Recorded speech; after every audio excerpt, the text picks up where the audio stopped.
And Brad, we've seen a lot of inflammatory rhetoric lately by the Democrats. And have a look at this tweet from Biden Harris HQ. It says 4th of July under Trump's Project 2025. I mean, this looks like a religious gathering from The Handmaid's Tale. I mean, this sort of rhetoric is so unhelpful. If you're a loon with a vengeance, you'd be inspired by this sort of propaganda, Brad.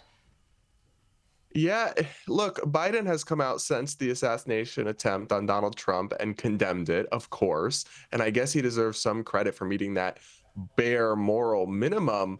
But I mean, how many times do lefties and the Biden administration and liberal media outlets have to suggest, with their absurd hyperbole and alarmism, that Trump's America would be literally the Handmaid's Tale, basically saying that women would be forced into sex slavery? That's what that is a reference to.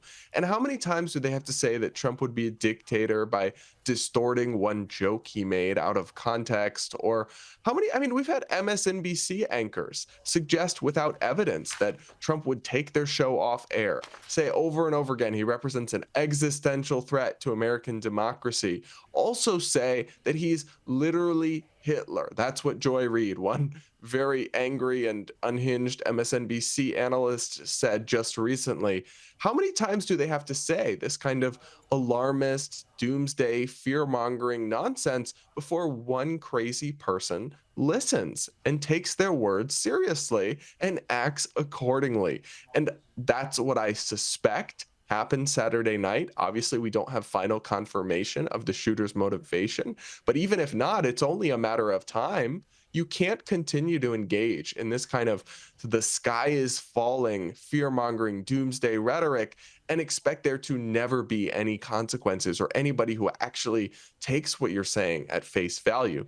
Ultimately, I do, of course, believe that only the shooter is responsible at the end of the day for their actions, but we desperately need leaders in both parties to step up and model civility and take the temperature down in American political discourse, because our culture war and our political conflict is just raging ever and ever more out of control. And it's really disturbing. Yeah, very well said. Brad Polumbo, thanks so much for joining us tonight. Thanks.